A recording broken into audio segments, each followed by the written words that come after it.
Locations ਨੇ ਸੈਂਟਾਨੈਲਾ ਅਤੇ ਮਡੇਰਾ 'ਚ। ਹੋਰ ਜਾਣਕਾਰੀ ਲਈ call Nimma Sahota 209 277 0113। Chicago pizza with twist ਵਾਲੇ, ਜਿਨ੍ਹਾਂ ਕੋਲ ਤੁਸੀਂ ਹਰ ਤਰ੍ਹਾਂ ਦਾ veg non veg Indian style pizza order ਕਰ ਸਕਦੇ ਹੋ। ਪੀਜ਼ਾ ਆਰਡਰ ਕਰਨ ਦੇ ਲਈ ਲੋਕੇਸ਼ਨ ਦੀ ਜਾਣਕਾਰੀ ਲਈ ਵੈਬਸਾਈਟ ਵਿਜ਼ਿਟ ਕਰੋ chicagopizzatwist.com ਅਤੇ 15% ਡਿਸਕਾਊਂਟ ਦੇ ਲਈ ਕੂਪਨ ਕੋਡ 1313 ਦਾ ਇਸਤੇਮਾਲ ਕਰ ਸਕਦੇ ਹੋ। ਨਾਲ ਹੀ West Coast truck driving school Fresno ਵਾਲੇ, ਜਿਹੜੇ ਕਿ ਤੁਹਾਨੂੰ ਟਰੱਕ ਦਾ ਲਾਇਸੈਂਸ ਬਹੁਤ ਹੀ ਵਧੀਆ ਸਿਖਲਾਈ ਦੇ ਕੇ ਘੱਟ ਸਮੇਂ 'ਚ ਲੈ ਕੇ ਦਿੰਦੇ ਹਨ। ਇਸ ਦੇ ਬਾਰੇ ਜਾਣਕਾਰੀ ਲਈ ਕਾਲ ਅਜੀਤ ਅਟਵਾਲ 559 374 45 41 ਦੇ ਉੱਤੇ। ਇਹਨਾਂ ਸਾਰਿਆਂ ਦਾ ਬਹੁਤ ਬਹੁਤ ਧੰਨਵਾਦ। ਜੇਕਰ ਤੁਸੀਂ ਜਾਂ ਕੋਈ ਹੋਰ ਕਾਰੋਬਾਰ ਇਸ ਪ੍ਰੋਗਰਾਮ ਨੂੰ ਸਪਾਂਸਰ ਕਰਨਾ ਚਾਹੁੰਦੇ ਹੋ, ਸੰਪਰਕ ਕਰੋ 408 722 7698 ਦੇ ਉੱਤੇ। ਗੱਲਬਾਤ ਦਾ ਸਿਲਸਿਲਾ ਮਿੰਟੋ ਜੀ ਸ਼ੁਰੂ ਕਰਦੇ ਹਾਂ। ਪਹਿਲੀ ਖਬਰ 'ਤੇ ਨਜ਼ਰ ਬਣਾਈ ਹੈ। ਸਬਰੀਮਾਲਾ ਮੰਦਰ ਦੇ ਵਿੱਚੋਂ 2 ਮਹਿਲਾਵਾਂ ਉਸ ਵਿੱਚ ਹੋਈਆਂ ਦਾਖਲ, ਮਗਰੋਂ ਕੀਤਾ ਸ਼ੁੱਧੀਕਰਨ। ਦੇਖੋ, ਸਬਰੀਮਾਲਾ ਤੇ ਇੱਕ ਫੈਸਲਾ ਆਇਆ ਸੀਗਾ ਸੁਪਰੀਮ ਕੋਰਟ ਵੱਲੋਂ, ਜਿਹਦੇ ਵਿੱਚ ਉਹਨਾਂ ਨੇ ਔਰਤਾਂ ਨੂੰ ਉੱਥੇ ਜਾ ਕੇ ਪੂਜਾ ਦੇ ਅਧਿਕਾਰ ਦੇ ਦਿੱਤੇ ਸੀਗੇ। ਪਰ ਉਸ ਤੋਂ ਬਾਅਦ ਜਿਵੇਂ ਸਿਆਸਤ ਹੋਈ ਹੈ, ਤੁਹਾਨੂੰ ਪਤਾ ਹੀ ਹੈ, ਪਰ ਲੰਮੇ ਸਮੇਂ ਤੋਂ ਬਾਅਦ, ਮੇਰੇ ਖਿਆਲ ਦੇ ਨਾਲ ਤਕਰੀਬਨ 3 ਮਹੀਨੇ ਬੀਤ ਕੇ ਇਸ ਫੈਸਲੇ ਆਏ ਨੂੰ, ਤਾਂ 3 ਮਹੀਨਿਆਂ ਬਾਅਦ 2 ਔਰਤਾਂ ਮੰਦਰ ਦੇ ਕੰਪਲੈਕਸ ਦੇ ਵਿੱਚ ਦਾਖਲ ਹੋਣ 'ਚ ਕਾਮਯਾਬ ਰਹੀਆਂ ਨੇ। ਇਹ ਬੁੱਧਵਾਰ ਸਵੇਰੇ 3:45 ਵਜੇ ਦੀ ਦੱਸਦੀ ਹੈ ਘਟਨਾ ਕਿ ਦੋਵੇਂ ਮਹਿਲਾਵਾਂ, ਜਿਨ੍ਹਾਂ ਦਾ ਨਾਮ ਵੀ ਲਿਖਿਆ ਗਿਆ ਕੁਛ ਮੀਡੀਆ ਅਖਬਾਰਾਂ ਦੇ ਵਿੱਚ, ਕੁਛ ਹੋਰ ਪੋਰਟਲ ਤੇ ਵੀ ਉਹਨਾਂ ਦਾ ਨਾਮ ਆਇਆ, ਉਹ ਦੋਵੇਂ ਔਰਤਾਂ ਜਿਹੜੀਆਂ ਪੁਲਿਸ ਦੀ ਨਿਗਰਾਨੀ ਹੇਠ ਉੱਤੇ ਪਹੁੰਚੀਆਂ ਨੇ। ਖੈਰ, ਇਹ ਘਟਨਾ ਜਿਹੜੀ ਘਟੀ ਆ, ਉਸ ਤੋਂ ਬਾਅਦ ਫਿਰ ਜਿਸ ਤਰੀਕੇ ਦਾ ਰਿਐਕਸ਼ਨ ਆਇਆ, ਸ਼ੁੱਧੀਕਰਨ ਦੀਆਂ ਉੱਤੇ ਖੁਬਦਾਂ ਸ਼ੁਰੂ ਹੋ ਗਈਆਂ। ਨਾਲ ਦੀ ਨਾਲ ਸੁਰੱਖਿਆ ਜਿਹੜੀ ਉਹ ਹੋਰ ਵੀ ਕਰੜੀ ਕਰ ਦਿੱਤੀ ਗਈ ਆ। ਵੈਸੇ ਇਹਨਾਂ ਦੋਨਾਂ ਔਰਤਾਂ ਨੇ ਪਹਿਲਾਂ ਵੀ ਇਸ ਮੰਦਰ ਦੇ ਵਿੱਚ ਦਾਖਲ ਹੋਣ ਦੀ ਕੋਸ਼ਿਸ਼ ਕੀਤੀ ਸੀ, ਯਤਨ ਕੀਤਾ ਸੀ, ਪਰ ਉਦੋਂ ਕਾਮਯਾਬ ਨਹੀਂ ਸੀ ਰਹੀਆਂ। ਪਰ ਐਤਕੀ ਇਹ ਕਾਮਯਾਬ ਰਹੀਆਂ ਨੇ। ਇਸ ਮੌਕੇ 'ਤੇ ਦੱਸਦੇ ਕਿ ਮੋਬਾਈਲ 'ਤੇ ਇੱਕ ਵੀਡੀਓ ਵੀ ਬਣਾਈ ਗਈ ਹੈ, ਜਿਹੜੀ ਸਾਹਮਣੇ ਵੀ ਆ ਗਈ ਆ। ਤੇ ਹੁਣ ਇਸ ਮਾਮਲੇ 'ਤੇ ਅੱਗੇ ਤੁਹਾਨੂੰ ਪਤਾ ਹੀ ਹੈ, ਕੁਛ ਉੱਥੇ ਵਾਪਰ ਵੀ ਸਕਦਾ, ਕਿਉਂਕਿ ਕਾਫੀ ਕੁਛ ਹੈ ਜਿਹੜਾ ਉਹ ਪਿਛਲੇ ਕੁਝ ਦਿਨਾਂ ਦੇ ਵਿੱਚ ਉੱਥੇ ਆਪਾਂ ਉਥਲ ਪੁਥਲ ਵੇਖਿਆ ਸੀਗਾ। ਜਿਸ ਤਰੀਕੇ ਨਾਲ ਉੱਥੇ ਜ਼ੋਰ ਲੱਗਾ ਹੋਇਆ ਹੈਗਾ, ਖਾਸ ਤੌਰ ਤੇ ਭਾਰਤੀ ਜਨਤਾ ਪਾਰਟੀ ਵਾਲੇ ਤੇ ਉੱਥੇ ਡਾਂਗਾ ਫੜ ਕੇ ਖਲੋਤੇ ਸੀਗੇ। ਦੂਜੀ ਚੀਜ਼ ਜਿਹੜੀ ਵੇਖਣ ਵਾਲੀ ਆ ਕਿ ਸ਼ੁੱਧੀਕਰਨ, ਸਭ ਤੋਂ ਵੱਡਾ ਸਵਾਲ ਤੇ ਇਹੀ ਹੈ ਨਾ ਕਿ ਸ਼ੁੱਧੀਕਰਨ ਭਗਵਾਨ ਔਰਤਾਂ ਤੋਂ ਕਿਉਂ ਇੰਨਾ ਡਰਦੇ ਆ, ਘਬਰਾਉਂਦੇ ਆ, ਕਿਉਂ ਇਸ ਤਰ੍ਹਾਂ ਦੀ ਸੋਚ ਆ? ਭਗਵਾਨ ਦੀ ਸੋਚ ਹੈ ਜਾਂ ਭਗਵਾਨ ਦੇ ਪੁਜਾਰੀਆਂ ਦੀ? ਇਹ ਬੜਾ ਅਹਿਮ ਸਵਾਲ ਆ। ਔਰ ਦੂਜੀ ਗੱਲ ਹੈ ਕਿ ਜੇ ਸੁਪਰੀਮ ਕੋਰਟ ਇਸ ਤਰ੍ਹਾਂ ਦਾ ਫੈਸਲਾ ਦੇ ਦਿੰਦਾ ਕਿ ਭਗਵਾਨ ਦੇ ਦਰ ਤੇ ਜੈਂਡਰ ਵਿਤਕਰਾ ਜਿਹੜਾ ਨਹੀਂ ਹੋ ਸਕਦਾ, ਡਿਸਕ੍ਰਿਮੀਨੇਸ਼ਨ ਨਹੀਂ ਕੀਤੀ ਜਾਣੀ ਚਾਹੀਦੀ, ਤਾਂ ਫਿਰ ਉਹ ਸਾਰਿਆਂ ਲਈ ਮੇਰੇ ਖਿਆਲ ਦੇ ਨਾਲ ਲਾਗੂ ਹੋਣਾ ਚਾਹੀਦਾ। ਕਿਉਂਕਿ ਇੰਡੀਆ ਦੇ ਵਿੱਚ ਐਸੇ ਵੀ ਮੰਦਰ ਨੇ, ਐਸੇ ਵੀ ਧਾਰਮਿਕ ਸਥਾਨ ਹੈ ਜਿੱਥੇ ਪੁਰਸ਼ ਨਹੀਂ ਜਾ ਸਕਦੇ। ਸਾਡੇ ਸਿੱਖ ਧਰਮ ਦੇ ਵਿੱਚ ਵੀ ਤੁਹਾਨੂੰ ਪਤਾ, ਕੀਰਤਨ ਨੂੰ ਲੈ ਕੇ, ਬੀਬੀਆਂ ਦੇ ਕੀਰਤਨ ਨੂੰ ਲੈ ਕੇ ਇੱਕ ਵਿਵਾਦ ਹੈ। ਪਹਿਲਾਂ ਇਜਾਜ਼ਤ ਦੇ ਦਿੱਤੀ ਗਈ ਸੀ ਦਰਬਾਰ ਸਾਹਿਬ ਦੇ ਵਿੱਚ ਕੀਰਤਨ ਕਰਨ ਦੀ, ਪਰ ਫਿਰ ਬਾਅਦ ਦੇ ਵਿੱਚ ਉਹ ਵਿਵਾਦ ਖੜਾ ਹੋ ਗਿਆ ਸੀ। ਜਾਂ ਤੇ ਸਾਰੇ ਧਰਮਾਂ ਲਈ ਇੱਕੋ ਰੱਖ ਦਿੱਤਾ ਜਾਵੇ ਪੈਟਰਨ ਕਿ ਭਾਈ ਦੋਨੇ ਜੈਂਡਰ ਆ ਜਿਹੜੇ ਉਹ ਬਰੋਬਰ ਆਪੋ ਆਪਣੇ ਆਸਥਾ ਦੇ ਮੁਤਾਬਿਕ ਕਰਮ ਕਰ ਸਕਦੇ ਆ, ਜਾਂ ਫਿਰ ਇਹ ਜਿਹੜਾ ਕੋਰਟ ਆ ਉਹ ਕੁਛ ਮਾਮਲਿਆਂ 'ਚ ਦਖਲ ਕਰਦਾ, ਉਹ ਵੀ ਬੰਦ ਕਰਵਾ ਦਿੱਤਾ ਜਾਊਗਾ। ਕਿਉਂਕਿ ਤੁਸੀਂ ਇੱਕ ਸੰਕੇਤ ਦੇਖਿਆ ਹੋਣਾ, ਕੱਲ ਨਰਿੰਦਰ ਮੋਦੀ ਦਾ ਜਿਹੜਾ ਲੰਮਾ ਚੌੜਾ ਇੰਟਰਵਿਊ ਆਇਆ, ਉਹਦੇ ਵਿੱਚ ਉਹਨੇ ਬਕਾਇਦਾ ਸਬਰੀਮਾਲਾ ਮੰਦਰ ਨੂੰ ਕੋਟ ਕੀਤਾ ਕਿ ਕੁਛ ਫੈਸਲੇ ਹੁੰਦੇ ਆ ਜਿਹੜੇ ਉਹ ਜੈਂਡਰ ਵਿਤਕਰੇ ਨੂੰ ਲੈ ਕੇ ਆਉਂਦੇ ਆ, ਕੁਛ ਮਾਨਤਾਵਾਂ ਨਾਲ ਚੀਜ਼ਾਂ ਜੁੜੀਆਂ ਹੁੰਦੀਆਂ। ਮਤਲਬ ਕਿ 3 ਤਲਾਕ ਨੂੰ ਜਸਟੀਫਾਈਡ ਕਰਦਾ ਜਿਹੜਾ ਫੈਸਲਾ ਸੁਪਰੀਮ ਕੋਰਟ ਤੋਂ ਆਇਆ, ਤੇ ਸਬਰੀਮਾਲਾ ਵਾਲੇ ਮੰਦਰ ਨੂੰ ਉਹ ਇੱਕ ਤਰ੍ਹਾਂ ਨਾਲ ਜਿਹੜਾ ਇਹ ਮਾਮਲਾ ਭਖਦਾ ਪਿਆ, ਉਸ ਚੀਜ਼ ਨੂੰ ਉਹਨਾਂ ਲੋਕਾਂ ਦੇ ਹੱਕ ਵਿੱਚ ਭਗਾਉਂਦਾ ਨਜ਼ਰ ਆਉਂਦਾ ਜੋ ਇਸ ਫੈਸਲੇ ਦਾ ਵਿਰੋਧ ਕਰਦੇ ਆ ਕਿ ਮਾਨਤਾਵਾਂ ਸਭ ਤੋਂ ਉੱਤੇ ਆ, ਤੇ ਮਾਨਤਾਵਾਂ ਤੇ ਫਿਰ ਰਾਮ ਮੰਦਰ ਨਾਲ ਵੀ ਜੁੜੀਆਂ ਨੇ। ਤਾਂ ਸੁਪਰੀਮ ਕੋਰਟ 'ਚ ਜੇ ਉੱਥੋਂ ਫੈਸਲਾ ਵੈਡਿਕਟ ਇਹਨਾਂ ਦੇ ਉਲਟ ਆ ਜਾਂਦਾ, ਤਾਂ ਫਿਰ ਇਹ ਜਿੱਦਾਂ ਆਪਾਂ ਕੱਲ ਵੀ ਗੱਲ ਕੀਤੀ ਸੀਗੀ, ਤਾਂ ਮਾਨਤਾਵਾਂ ਜਿਹੜੀਆਂ ਫਿਰ ਹਾਵੀ ਹੋ ਜਾਣਗੀਆਂ। ਤਾਂ ਜਦੋਂ ਮਾਨਤਾਵਾਂ ਹਾਵੀ ਹੋ ਜਾਣਗੀਆਂ, ਤਾਂ ਫਿਰ ਤੁਹਾਡਾ ਸੁਪਰੀਮ ਕੋਰਟ ਜਾਂ ਤੁਹਾਡਾ ਵਿਧੀ ਵਿਧਾਨ ਹੈ ਜਿਹੜਾ, ਉਹਨੂੰ ਕਿਸ ਖੂੰਜੇ 'ਚ ਰੱਖੋਗੇ? ਬਹੁਤ ਵੱਡਾ ਸਵਾਲ। ਜੀ ਜੀ। ਅਗਲੀ ਮਿੰਟੋ ਜੀ ਗੱਲ ਕਰਦੇ ਹਾਂ। ਮੋਦੀ ਵੱਲੋਂ ਕਹਿੰਦੇ 1984 ਸਿੱਖ ਕਤਲੇਆਮ ਦੇ ਗਵਾਹਾਂ ਦੇ ਸਿਰੜ ਨੂੰ ਸਲਾਮ। ਇਹ ਕੁਛ ਗਵਾਹ ਜਿਹੜੇ ਅੱਜ ਗਏ ਸੀਗੇ, ਜਿੱਦਾਂ ਬੀਬੀ ਨਿਰਪ੍ਰੀਤ ਕੌਰ, ਜੰਗਸ਼ੇਰ ਸਿੰਘ ਜੀ, ਜਗਦੀਸ਼ ਕੌਰ ਜੀ, ਇਹ ਇੱਕ ਵਫਦ ਮਿਲਿਆ ਅੱਜ ਪ੍ਰਧਾਨ ਮੰਤਰੀ ਨੂੰ, ਸੁਖਬੀਰ ਸਿੰਘ ਬਾਦਲ ਵੀ ਨਾਲ ਸੀਗਾ ਸ਼ਾਇਦ। ਤਾਂ ਇਹਨਾਂ ਨੇ ਜਾ ਕੇ ਉੱਥੇ ਮੁਲਾਕਾਤ ਕੀਤੀ ਆ। ਦੱਸਦੇ ਆ ਕਿ ਨਰਿੰਦਰ ਮੋਦੀ ਨੇ ਇਹਨਾਂ ਦੇ ਸਿਰੜ ਨੂੰ ਸਲਾਮ ਕੀਤਾ, ਇਹਨਾਂ ਦੇ ਸਿਦਕ ਨੂੰ ਉਹਨਾਂ ਨੇ ਨਮਨ ਕੀਤਾ ਕਿ ਵਾਕਿਆ ਜੋ ਤਰਾਸਦੀ ਤੁਸੀਂ ਪਿੰਡੇ ਤੇ ਹੰਢਾਈ ਹੈ ਤੇ ਉਸ ਤੋਂ ਬਾਅਦ ਜਿਹੜੀ ਲੜਾਈ ਲੜੀ ਆ ਉਹ ਵਾਕਿਆ ਕਾਬਲੇ ਤਾਰੀਫ ਆ।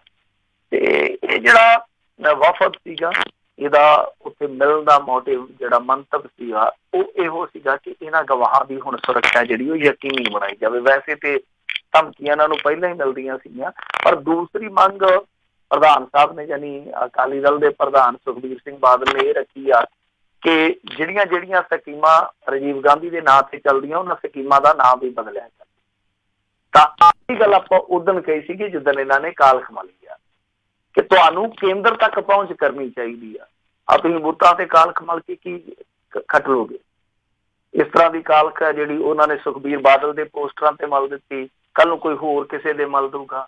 ਇਹ ਚੱਲਣ ਨਾਲ ਕੋਈ ਫਾਇਦਾ ਨਹੀਂ ਹੋਣਾ। ਜੇ ਤੁਸੀਂ ਇਹ ਸਮਝਦੇ ਹੋ ਕਿ ਰਾਜੀਵ ਗਾਂਧੀ ਤੇ ਜਿਹੜੇ ਦੋਸ਼ ਲੱਗਦੇ ਆ ਉਹ ਇੰਨੇ ਜ਼ਿਆਦਾ ਸੰਗੀਨ, ਇੰਨੇ ਜ਼ਿਆਦਾ ਗੰਭੀਰ ਆ ਕਿ ਉਸ ਪ੍ਰਧਾਨ ਮੰਤਰੀ ਨੂੰ, ਉਸ ਵੇਲੇ ਦੇ ਪ੍ਰਧਾਨ ਮੰਤਰੀ ਨੂੰ ਇੰਨਾ ਮਾਨ ਸਨਮਾਨ ਨਹੀਂ ਦਿੱਤਾ ਜਾਣਾ ਚਾਹੀਦਾ ਕਿ ਕੌਮੀ ਸਕੀਮਾਂ ਜਿਹੜੀਆਂ ਉਹਦੇ ਨਾਮ ਦੇ ਨਾਲ ਜੁੜੀਆਂ ਹੋਣ, ਤਾਂ ਫਿਰ ਤੁਸੀਂ ਸੈਂਟਰ ਦੇ ਭਾਈਵਾਲ ਹੋ ਤਾਂ ਤੁਸੀਂ ਸੈਂਟਰ ਸਰਕਾਰ ਤੱਕ ਪਹੁੰਚ ਕਰੋ। ਤਾਂ ਮੇਰੇ ਖਿਆਲ ਦੇ ਨਾਲ ਠੀਕ ਆ। ਔਰ ਦੂਜੀ ਗੱਲ ਇਹ ਆ ਕਿ ਨਰਿੰਦਰ ਮੋਦੀ ਨੂੰ ਚਾਹੀਦਾ ਕਿ ਗਵਾਹਾਂ ਨੂੰ ਸਿਦਕ ਸਿਰੜ ਨੂੰ ਜਿਹੜਾ ਸਲਾਮ ਹੈ ਤੇ ਠੀਕ ਆ, ਪਰ ਉਹਨਾਂ ਦੇ ਵਸੇਬੇ ਵਾਸਤੇ ਜੋ ਚੀਜ਼ਾਂ ਰਹਿੰਦੀਆਂ ਨੇ ਉਹ ਉਹਨਾਂ ਨੂੰ ਪੂਰਨ ਨਿਆਂ ਜਿਹੜਾ ਉਹ ਇਹ ਸਾਰੀਆਂ ਚੀਜ਼ਾਂ ਦਿੱਤੀਆਂ ਜਾਣ। ਸਲਾਮ ਤੇ ਨਮਨ ਤੇ ਉਹ ਤੇ ਸਾਰੇ ਕਰਦੇ ਹੀ ਆ, ਉਹ ਠੀਕ ਆ ਕਿ ਜਿਹੜੀਆਂ ਉਹਨਾਂ ਦੀਆਂ ਸਮੱਸਿਆਵਾਂ ਉਹਨਾਂ ਦਾ ਵੀ ਹੱਲ ਕੀਤਾ ਜਾਵੇ, ਨਿਵਾਰਨ ਕੀਤਾ ਜਾਵੇ ਤੇ ਸਮੱਸਿਆਵਾਂ ਦੀ ਜਿਹੜੀ ਵੱਡੀ ਸਭ ਤੋਂ ਸਮੱਸਿਆ ਇਨਸਾਫ ਦੀ ਆ ਉਹਨੂੰ ਹੱਲ ਕਰਵਾਇਆ ਜਾਵੇ। ਇਹ ਜ਼ਰੂਰੀ ਹੈ ਦੋ ਚੀਜ਼ਾਂ।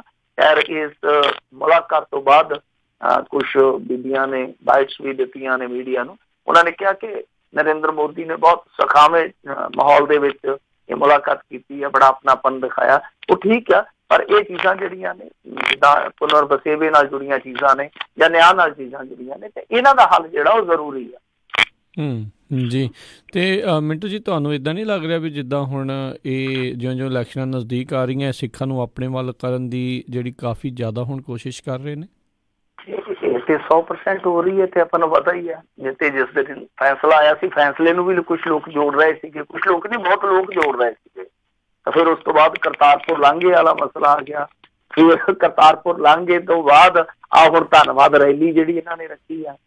ਇਹ ਸਾਰਾ ਕੁਛ ਹੈ ਤੇ ਉਸੇ ਚੀਜ਼ ਨੂੰ ਲੈ ਕੇ ਹੀ ਆ ਨਾ।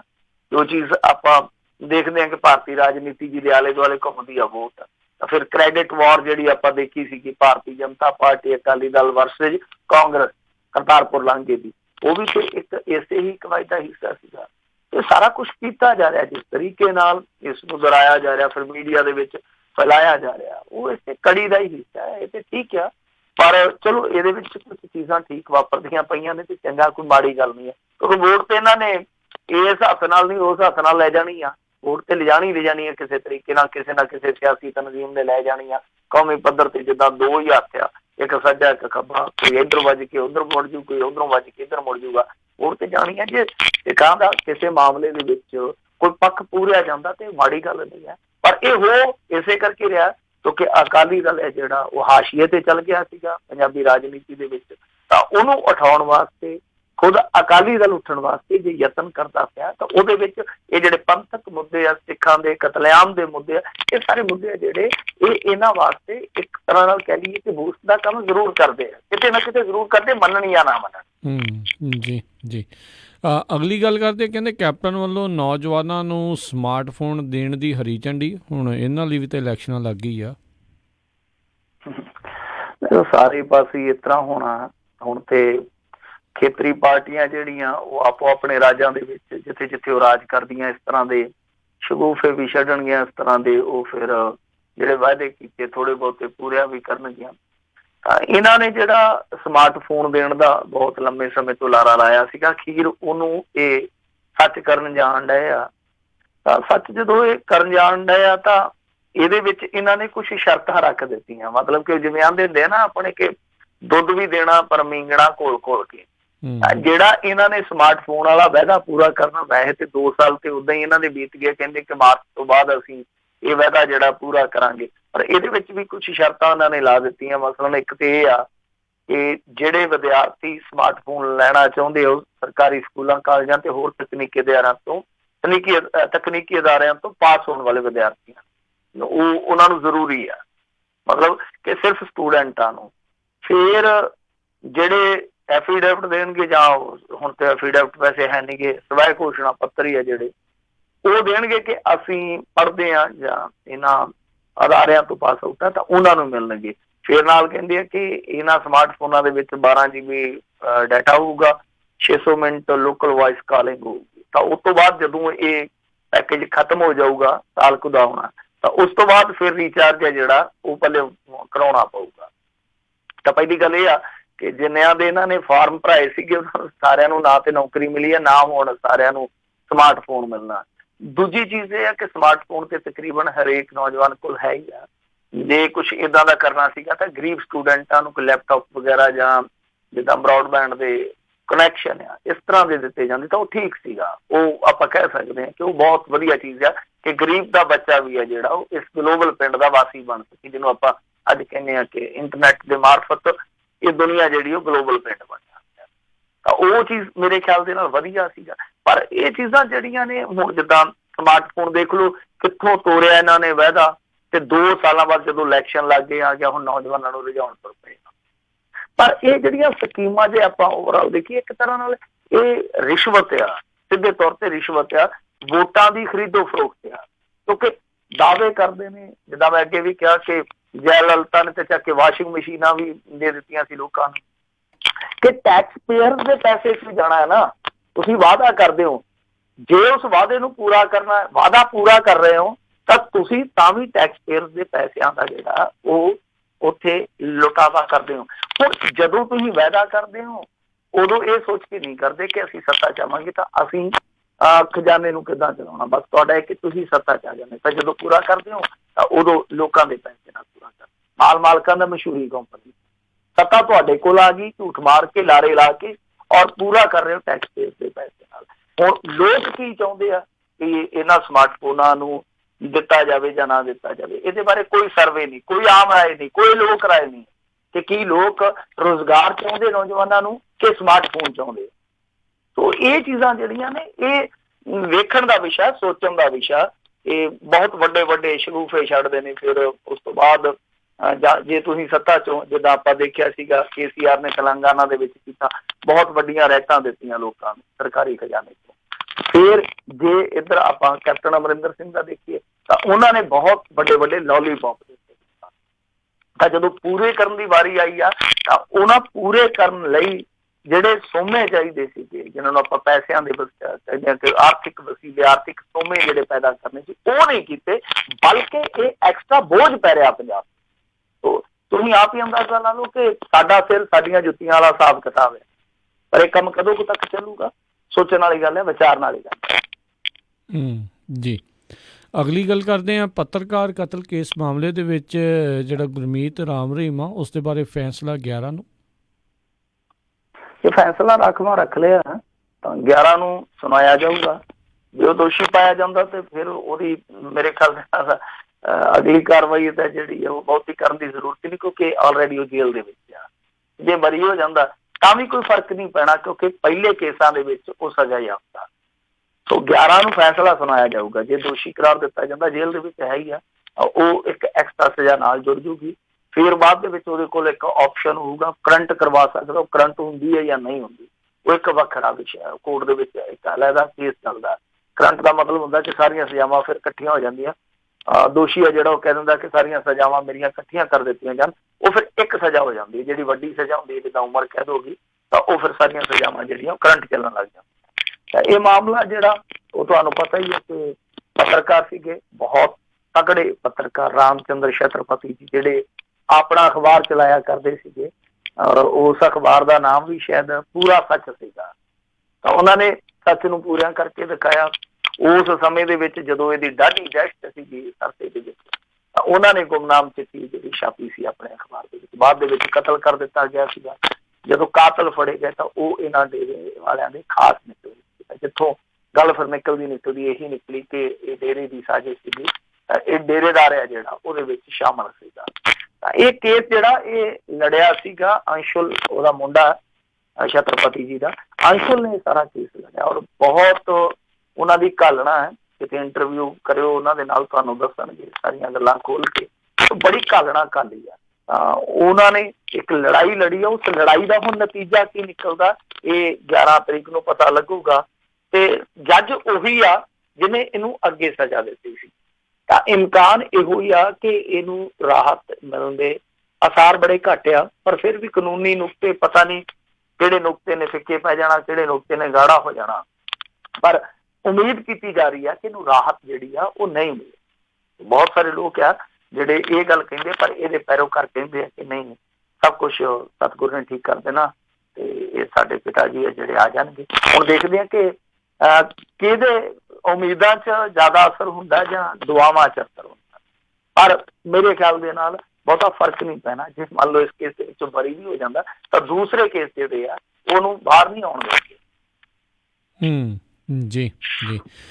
ਅਗਲੀ ਗੱਲ ਕਰਦੇ, ਭਗਵੰਤ ਮਾਨ ਨੇ ਕਿਹਾ ਆ ਮੋਦੀ ਦੀ ਰੈਲੀ ਬਾਰੇ ਮੈਨੂੰ ਸ਼ੱਕ ਹੈ।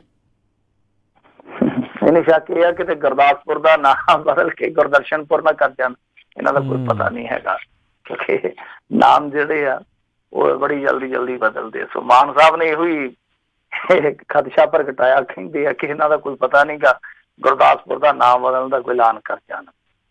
ਤੇ ਵੈਸੇ ਉਹਨਾਂ ਨੇ ਉਹ ਜੋ ਪਿਛਲੀ ਵਾਰੀ ਤੁਹਾਨੂੰ ਪਤਾ ਹੀ ਹੈ ਦਸਤਾਰ ਦੇ ਅਪਮਾਨ ਦਾ ਮਾਮਲਾ ਜਿਹੜਾ ਉੱਠਿਆ ਸੀਗਾ ਜਦੋਂ ਮਲੋਟ 'ਚ ਆਏ ਸੀ ਮੋਦੀ ਸਾਹਿਬ, ਉਹ ਵੀ ਇਹਨਾਂ ਨੇ ਕਿਹਾ ਕਿ ਗੇੜੇ ਮਾਰ ਚੁੱਕੇ ਆ, ਦਸਤਾਰ ਦਾ ਅਪਮਾਨ ਵੀ ਕਰ ਚੁੱਕੇ ਆ, ਪਰ ਪੰਜਾਬ ਲਈ ਕੀਤਾ ਇਹਨਾਂ ਨੇ ਕੱਖ ਨਹੀਂ।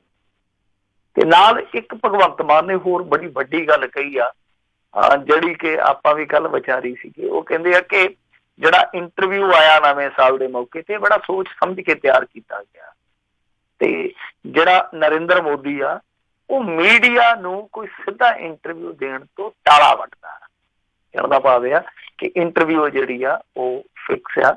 ਤਾਂ ਦੂਸਰੇ ਪਾਸੇ ਅੱਜ ਰਾਹੁਲ ਗਾਂਧੀ ਵੀ ਵੈਸੇ ਤੇ ਰਾਫੇਲ ਦੇ ਮੁੱਦੇ ਤੇ ਅੱਜ ਕਾਫੀ ਕੁਛ ਹੋਇਆ, ਸੰਸਦ ਦੇ ਵਿੱਚ ਵੀ ਬਹਿਸ ਹੋਈ। ਉਸ ਤੋਂ ਬਾਅਦ ਇਹਨਾਂ ਨੇ ਇੱਕ ਪ੍ਰੈਸ ਕਾਨਫਰੰਸ ਕੀਤੀ, ਪ੍ਰੈਸ ਕਾਨਫਰੰਸ ਦੇ ਵਿੱਚ ਵੀ ਅਸੀਂ ਇੰਟਰਵਿਊ ਦਾ ਜ਼ਿਕਰ ਕੀਤਾ ਰਾਹੁਲ ਗਾਂਧੀ ਨੇ। ਰਾਹੁਲ ਗਾਂਧੀ ਕਹਿੰਦਾ ਕਿ ਜਿਹੜੀ ਬੀਬੀ ਇੰਟਰਵਿਊ ਕਰ ਰਹੀ ਸੀਗੀ ਉਹ ਸਵਾਲ ਤੇ ਪੁੱਛ ਹੀ ਰਹੀ ਸੀ, ਨਾਲ ਜਵਾਬ ਵੀ ਅੱਧੇ ਦੇਈ ਜਾ ਰਹੀ ਸੀ। ਉਹ ਇੰਟਰਵਿਊ ਕਾਫੀ ਚਰਚਾ ਦਾ ਵਿਸ਼ਾ, ਪਰ ਚਰਚਾ ਦਾ ਵਿਸ਼ਾ ਹੈ ਕੱਲ ਦੀ ਜਿਹੜੀ ਰੈਲੀ ਹੈ ਨਰਿੰਦਰ ਮੋਦੀ, ਤਾਂ ਭਲਕੇ ਰੈਲੀ ਹੋਣੀ ਹੈ ਪੰਜਾਬ ਦੇ ਵਿੱਚ। ਲੋਕ ਜਿਹੜੇ ਆ ਉਹ ਉਮੀਦ ਲਾ ਕੇ ਬੈਠੇ ਆ, ਔਰ ਕੁਛ ਲੋਕ ਜਿਹੜੇ ਮਾਹਰ ਨੇ, ਸਿਆਸੀ ਪੰਡਤ ਨੇ, ਉਹ ਇਹ ਗੱਲ ਕਹਿੰਦੇ ਆ ਕਿ ਦੇਖੋ ਰਾਜਨੀਤੀ ਇਸ ਸਮੇਂ ਕਿਸਾਨੀ ਦੇ ਆਲੇ ਦੁਆਲੇ ਘੁੰਮਦੀ ਪਈ ਆ, ਤੇ ਜੇ ਤੇ ਭਾਰਤੀ ਜਨਤਾ ਪਾਰਟੀ ਨੇ ਕਿਸਾਨਾਂ ਲਈ ਕੋਈ ਵੱਡਾ ਐਲਾਨ ਕਰਨਾ ਹੋਇਆ ਤੇ ਫਿਰ ਉਹ ਇੱਥੇ ਕੱਲ ਕਰ ਦੇਣਗੇ, ਕਿਉਂਕਿ ਆਫੀਸ਼ੀਅਲੀ ਜੇ ਆਪਾਂ ਕਹੀਏ ਅਧਿਕਾਰਤ ਇਹਨਾਂ ਦੀ ਜਿਹੜੀ ਕੰਪੇਨ ਆ ਉਹ ਕੱਲ ਨੂੰ ਪਠਾਨਕੋਟ ਤੋਂ ਸ਼ੁਰੂ ਹੋਣੀ ਆ। ਜੋ ਭਾਰਤੀ ਜਨਤਾ ਪਾਰਟੀ ਨੇ 2019 ਵਾਸਤੇ ਆਪਣੀ ਕੰਪੇਨ ਆਰੰਭ ਕਰਨੀ ਆ, ਕਿਉਂਕਿ ਇਹ ਪਠਾਨਕੋਟ ਨੂੰ ਲੱਕੀ ਮੰਨਦੇ ਆ। ਤਾਂ ਜਿਹੜੇ ਬਾਹਰ ਆ ਉਹ ਕਹਿੰਦੇ ਆ ਕਿ ਜੇ ਤੇ ਇਹਨਾਂ ਨੇ ਕਿਸਾਨ ਨੂੰ ਕੁਛ ਦੇਣਾ ਤਾਂ ਫਿਰ ਉਹ ਇੱਥੇ ਦੇ ਜਾਣਗੇ, ਕਿਉਂਕਿ ਹਰਿਆਣਾ ਨਾਲ ਲੱਗਦਾ ਜਿਹੜਾ ਕਿ ਪੰਜਾਬ ਤੋਂ ਬਾਅਦ ਖੇਤੀ ਦੇ ਮਾਮਲੇ ਦੇ ਵਿੱਚ ਦੂਸਰਾ ਵੱਡਾ ਸੂਬਾ, ਤਾਂ ਉਹ ਕਹਿੰਦੇ ਕਿ ਨਾਲ ਹੀ ਰਾਜਸਥਾਨ ਲੱਗਦਾ। ਤਾਂ ਉਮੀਦ ਇਹ ਹੈ ਕਿ ਜੇ ਤਾਂ ਕੁਛ ਦੇਣਾ ਹੋਇਆ ਇੱਥੇ ਪਟਾਰੀ ਖੁੱਲ ਜਾਊਗੀ, ਜੇ ਨਹੀਂ ਤਾਂ ਉਹ ਵੀ ਪਤਾ ਲੱਗ ਜੂਗਾ। ਸੋ ਦੇਖਦੇ ਆ ਹੁਣ ਕੱਲ ਕੀ ਕਰਦੇ ਆ, ਕਿਤੇ ਭਗਵੰਤ ਮਾਨ ਦਾ ਸ਼ੰਕਾ ਸੱਚ ਨਾ ਹੋ ਜਾਵੇ ਕਿ ਗੱਲਾਂ ਨਾ ਜਾਂ ਬਦਲ ਕੇ ਜਾਂ ਇਹੋ ਜਿਹਾ ਕੋਈ ਐਲਾਨ ਕਰਕੇ ਚਲੇ ਜਾਣ। ਪਰ ਮੋਦੀ ਸਾਹਿਬ ਇਹੋ ਜਿਹੇ ਨਹੀਂ ਹੈ, ਉਹ ਕੁਛ ਨਾ ਕੁਛ ਕਰਕੇ ਜ਼ਰੂਰ ਜਾਣਗੇ, ਭਾਵੇਂ ਤਾੜੀ ਜੀ ਮਾਰ ਕੇ ਕੋਈ ਨਾ ਕੋਈ ਪੁੱਠੀ ਗੱਲ ਹੀ ਕਰ ਜਾਣ, ਜੇ ਨਾ ਤੇ ਕੋਈ ਅੰਕੜੇ ਗਲਤ ਪੇਸ਼ ਕਰ ਜਾਣਗੇ, ਚਰਚਾ ਜ਼ਰੂਰ ਕਰਵਾ ਕੇ ਜਾਣਗੇ। ਜੀ ਜੀ। ਅਗਲੀ ਗੱਲ ਕਰਦੇ ਹਾਂ, ਕਹਿੰਦੇ ਦਸਤਾਰ ਨਾਲ ਰਾਜੀਵ ਗਾਂਧੀ ਦਾ ਬੁੱਤ ਸਾਫ਼ ਕਰਨ ਵਾਲੇ ਕਾਂਗਰਸੀ ਆਗੂ ਨੇ ਮੰਗੀ ਮਾਫੀ। ਗੁਰਸਿਮਰਨ ਸਿੰਘ ਮਾਂਡਿਆ ਜਿਹੜਾ ਪਹਿਲਾਂ ਆਮ ਆਦਮੀ ਪਾਰਟੀ 'ਚ ਵੀ ਚਲੇ ਗਿਆ ਸੀਗਾ, ਬਾਅਦ ਦੇ ਵਿੱਚ ਫਿਰ ਕਾਂਗਰਸ 'ਚ ਆ ਗਿਆ। ਉਦੋਂ ਇਹਨੇ ਜੋ ਕੀਤਾ ਉਹ ਆਪਾਂ ਨੂੰ ਸਾਰਿਆਂ ਨੂੰ ਪਤਾ। ਉਸ ਤੋਂ ਬਾਅਦ ਫਿਰ ਇਹਨੇ ਜਿਹੜਾ ਬਹਾਨਾ ਜਿਹਾ ਘੜਿਆ ਸੀ ਉਹ ਵੀ ਬੜਾ ਬਚਕਾਨਾ ਜਿਹਾ ਸੀਗਾ, ਕਹਿੰਦਾ ਕਿ ਦੇਖੋ ਜੀ ਉਦੋਂ ਮੈਨੂੰ ਕੋਈ ਸੋਝੀ ਨਹੀਂ ਰਹੀ, ਉਦੋਂ ਮੈਨੂੰ ਕੁਛ ਔੜਿਆ ਨਹੀਂ ਹੈ, ਮੇਰੇ ਕੋਲ ਜੋ ਸੀ ਮੈਂ ਵਰਤ ਲਿਆ। ਤੇ ਲੋਕੀ ਸਵਾਲ ਕਰਦੇ ਸੀਗੇ ਕਿ ਜਦੋਂ ਤੁਸੀਂ ਦੁੱਧ ਮੰਗਾ ਲਿਆ ਸੀ ਉੱਥੋਂ ਨਾਲ ਕੋਈ ਕੱਪੜਾ ਮੰਗਾ ਲੈਂਦੇ, ਕਿੱਡੀ ਕੋਈ ਗੱਲ ਸੀ। ਤਾਂ ਇਹ ਉਸ ਦਿਨ ਹੀ ਪਤਾ ਲੱਗ ਗਿਆ ਸੀਗਾ ਕਿ ਹੋਛੀਆਂ ਜਿਹੀਆਂ ਗੱਲਾਂ ਕਰਦਾ। ਬਾਅਦ ਦੇ ਵਿੱਚ ਇਹਨੇ ਇੱਕ ਇੰਟਰਵਿਊ ਦਿੱਤਾ, ਇੰਟਰਵਿਊ ਦੇ ਵਿੱਚ ਬਹੁਤ ਜ਼ੋਰਦਾਰ ਤਰੀਕੇ ਨਾਲ ਖੁਦ ਨੂੰ ਡਿਫੈਂਡ ਵੀ ਕੀਤਾ।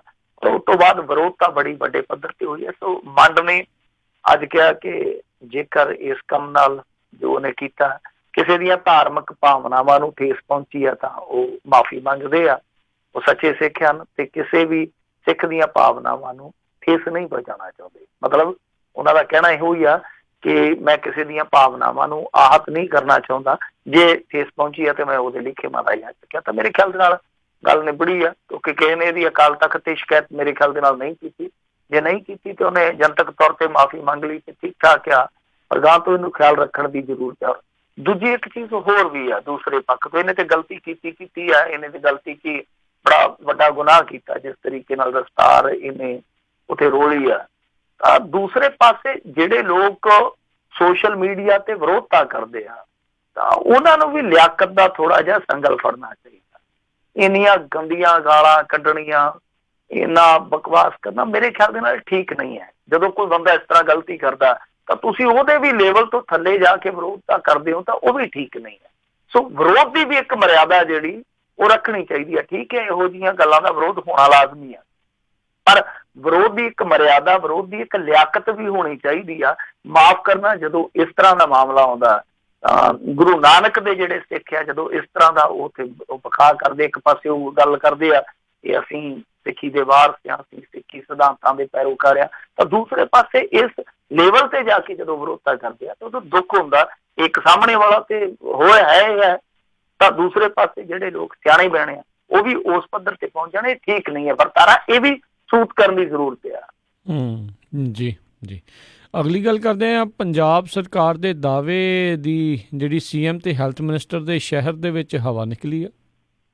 ਇਹਨਾਂ ਨੇ ਸਾਲ ਦੇ ਪਹਿਲੇ ਦਿਨ ਇੱਕ ਐਲਾਨ ਕੀਤਾ ਹੈਗਾ, ਕਹਿੰਦੇ ਕਿ ਹੁਣ ਸਰਕਾਰੀ ਹਸਪਤਾਲਾਂ ਦੇ ਵਿੱਚ ਖੂਨ ਆ ਜਿਹੜਾ ਉਹ ਮੁਫਤ ਮਿਲਿਆ ਕਰੂਗਾ। ਵੈਸੇ ਇੱਕ ਮੇਰੇ ਮਿੱਤਰ ਨੇ ਬੜੀ ਖੂਬਸੂਰਤ ਗੱਲ ਕਹੀ, ਕਹਿੰਦਾ ਕਿ ਪਹਿਲਾਂ ਲੋਕਾਂ ਦਾ ਖੂਨ ਡਲਵਾਤਾ ਇਹਨਾਂ ਨੇ ਪੰਚਾਇਤੀ ਚੋਣਾਂ ਦੇ ਵਿੱਚ, ਹੁਣ ਕਹਿੰਦੇ ਕਿ ਮੁਫਤ ਅਸੀਂ ਚੜਾ ਦਿੰਦੇ ਹਾਂ। ਖੈਰ, ਤਾਂ ਇਹਨਾਂ ਨੇ ਇਹ ਜਿਹੜਾ ਐਲਾਨ ਕੀਤਾ ਸੀ ਉਹਦਾ ਸਾਰਿਆਂ ਨੇ ਇਸਤਕਬਾਲ ਕੀਤਾ, ਸਾਰਿਆਂ ਨੇ ਸਵਾਗਤ ਕੀਤਾ ਕਿ ਇਹ ਬਹੁਤ ਵਧੀਆ ਪਹਿਲ ਕਦਮੀ ਹੈ। ਕਿਉਂਕਿ ਸਾਡੇ ਤੇ ਸਮੱਸਿਆ ਇਹ ਸੀਗੀ ਕਿ ਪ੍ਰੋਸੈਸਿੰਗ ਚਾਰਜ ਦੇ ਨਾਂ ਤੇ ਯੂਨਿਟ ਦਾ ਮੇਰੇ ਖਿਆਲ ਦੇ ਨਾਲ ਪਰ ਯੂਨਿਟ ਦਾ 700 ਤੋਂ 800 ਰੁਪਈਆ ਜਿਹੜਾ ਖੂੰਜ ਲਿਆ ਜਾਂਦਾ ਸੀਗਾ। ਤਾਂ ਇਹਨਾਂ ਨੇ ਮੁਫਤ ਦਾ ਐਲਾਨ ਕੀਤਾ ਸੀ, ਪਰ ਪਟਿਆਲੇ ਦੇ ਰਜਿੰਦਰਾ ਹਸਪਤਾਲ ਦੇ ਵਿੱਚ ਹੀ ਜਦੋਂ ਇਸ ਚੀਜ਼ ਦੀ ਜਾ ਕੇ ਤਹਿਕੀਕਾਤ ਕੀਤੀ ਗਈ ਕਿ ਕੀ ਖੂਨ ਜਿਹੜਾ ਹੈ ਉਹ ਮੁਫਤ ਮਿਲਣਾ ਪਿਆ, ਤੇ ਉੱਥੇ ਨਿਰਾਸ਼ਾ ਹੋਈ, ਕਿਉਂਕਿ ਜਿਹੜੇ ਡਾਕਟਰ ਸੀ ਉਹ ਕਹਿੰਦੇ ਕਿ ਸਾਨੂੰ ਕਿਸੇ ਵੀ ਤਰ੍ਹਾਂ ਦਾ ਕੋਈ ਲਿਖਤੀ ਆਰਡਰ ਨਹੀਂ ਆਇਆ। ਤੇ ਜਦੋਂ ਇਹਨਾਂ ਨਾਲ ਬ੍ਰਹਮ ਮਹਿੰਦਰਾ ਹੋਰਾਂ ਨਾਲ ਗੱਲ ਕੀਤੀ ਗਈ ਤੇ ਕਹਿੰਦੇ ਕਿ ਨੋਟੀਫਿਕੇਸ਼ਨ ਤੇ ਜਾਰੀ ਹੋ ਚੁੱਕਾ, ਤੇ ਨੋਟੀਫਿਕੇਸ਼ਨ ਲੋਕੀ ਕਹਿੰਦੇ ਕਿ ਉੱਥੇ ਤੁਸੀਂ ਘੱਗਰ ਦਰਿਆ ਦੇ ਵਿੱਚ ਕਿਸ਼ਤੀ ਬਣਾ ਕੇ ਰੋੜਿਆ ਹੋਇਆ ਤੇ ਹੌਲੀ ਹੌਲੀ ਪਹੁੰਚੂਗਾ। ਅੱਜ ਕੱਲ੍ਹ ਬਿਜਲਾਈ ਯੁੱਗ ਆ, ਤੁਸੀਂ ਈਮੇਲ ਕਰੋ, ਦੂਸਰੇ ਸੈਕਿੰਡ ਤੀਸਰੇ ਸੈਕਿੰਡ ਤੋਂ ਈਮੇਲ ਦੂਸਰੇ ਦੇ ਮੱਥੇ 'ਚ ਵੱਜਦਾ ਜਾ ਕੇ। ਤਾਂ ਇਹ ਨੋਟੀਫਿਕੇਸ਼ਨ ਨਹੀਂ ਪਹੁੰਚਿਆ, ਪਤਾ ਨਹੀਂ ਹੁਣ ਕਿੱਥੇ ਕਮੀ ਹੈ ਕਿੱਥੇ ਪੇਸ਼ੀ ਆ। ਪਰ ਜਿਹੜਾ ਇਹਨਾਂ ਨੇ ਦਾਅਵਾ ਕੀਤਾ ਸੀਗਾ ਕਿ ਲਓ ਜੀ ਅੱਜ ਤੋਂ ਨਵੇਂ ਸਾਲ ਤੋਂ ਖੂਨ ਆ ਜਿਹੜਾ ਉਹ ਮੁਫਤ ਮਿਲਿਆ ਕਰੂਗਾ ਸਰਕਾਰੀ ਹਸਪਤਾਲਾਂ 'ਚ, ਉਹ ਦਾਅਵਾ ਇਹਨਾਂ ਦੇ ਆਪਣੇ ਸ਼ਹਿਰ ਦੇ ਵਿੱਚ ਹੀ ਝੂਠਾ ਪੈ ਗਿਆ। ਪਰ ਇਹ ਪਹਿਲ ਕਦਮੀ ਠੀਕ ਆ। ਤਾਂ ਇੰਪਲੀਮੈਂਟ ਜਿਹੜਾ ਆਪਾਂ ਕਹਿੰਦੇ ਆ ਕਿ ਕਿਸੇ ਵੀ ਕੰਮ ਦਾ ਇੰਪਲੀਮੈਂਟ ਹੋਣਾ ਜਿਹੜਾ ਉਹ ਬਹੁਤ ਹੱਦ ਤੱਕ ਉਸ ਨੀਤੀ ਤੇ ਨਿਰਭਰ ਕਰਦਾ ਹੈ ਜਿਹੜੀ ਨੀਤੀ ਗਰਾਊਂਡ ਤੇ ਆਪਾਂ ਲਾਗੂ ਕਰਨ ਜਾ ਰਹੇ। ਤਾਂ ਇਹਦਾ ਹੁਣ ਇੰਪਲੀਮੈਂਟੇਸ਼ਨ ਜਿਹੜਾ ਆ ਉਹ ਵੇਖਣਾ ਹੋਊਗਾ ਕਿ ਕਿਸ ਤਰ੍ਹਾਂ ਦਾ ਹੁੰਦਾ, ਕਿਉਂਕਿ ਖੂਨ ਇੱਕ ਕਾਰੋਬਾਰ ਬਣ ਚੁੱਕਿਆ। ਵੈਸੇ ਤੇ ਖੂਨ ਜਿਹੜਾ ਉਹ ਸਸਤਾ ਬਹੁਤ ਹੋਇਆ ਪਿਆ, ਸੜਕਾਂ ਤੇ ਡੁੱਲ ਜਾਂਦਾ, ਆਪਣੇ ਹੱਥੋਂ ਡੁੱਲ ਜਾਂਦਾ। ਬਿਸਲੇਰੀ ਦੀ ਪਾਣੀ ਦੀ ਕੀਮਤ ਸਗੋਂ ਇੱਕ ਹੈਗੀ ਆ, ਖੂਨ ਸਸਤਾ ਹੋਇਆ ਪਿਆ। ਪਰ ਜਦੋਂ ਕਿਸੇ ਗਰੀਬ ਨੂੰ ਲੋੜ ਪੈਂਦੀ ਉਦੋਂ ਖੂਨ ਬੜਾ ਚੰਦਰਾ ਮਹਿੰਗਾ ਹੋ ਜਾਂਦਾ। ਤਾਂ ਇਹ ਖੂਨ ਹੈ ਜਿਹੜਾ ਬਹੁਤ ਸਾਰੇ ਲੋਕਾਂ ਦੀ ਜ਼ਿੰਦਗੀ ਬਚਾ ਸਕਦਾ।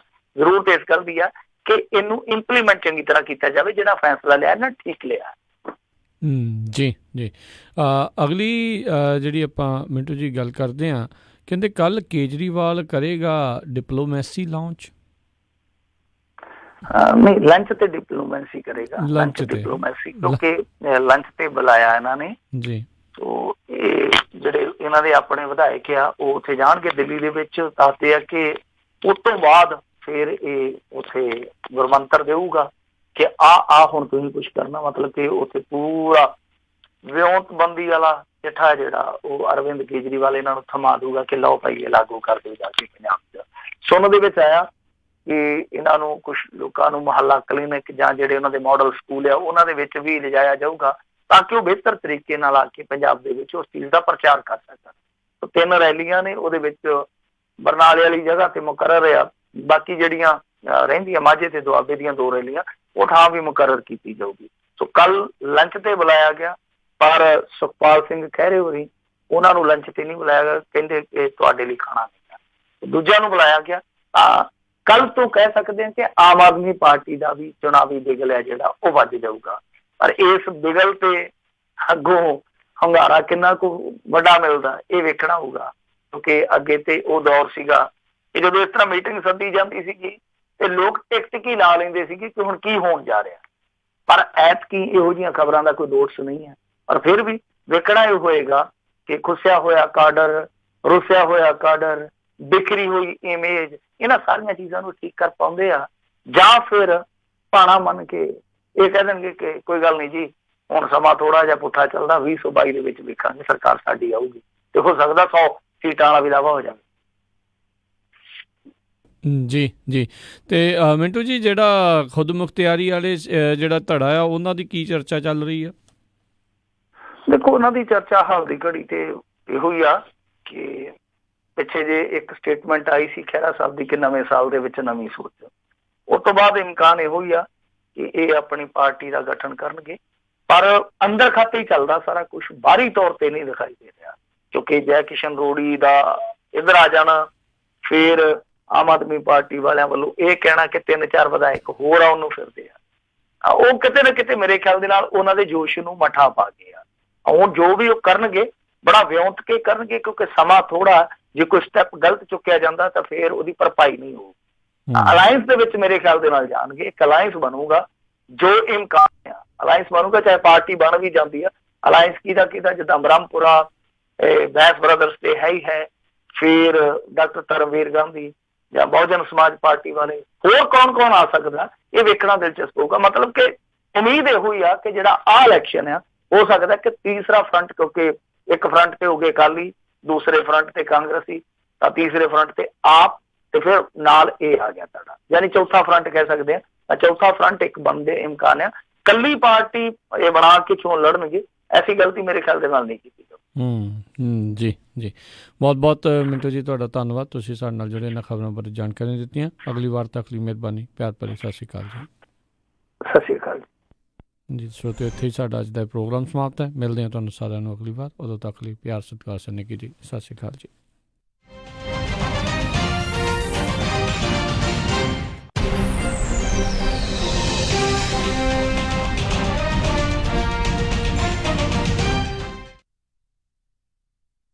ਸੈਕਰਾਮੈਂਟੋ ਨੋਥੋਮਿਸ ਏਰੀਆ ਦੇ ਵਿੱਚ ਬਹੁਤ ਜਲਦ ਖੁੱਲ੍ਹਣ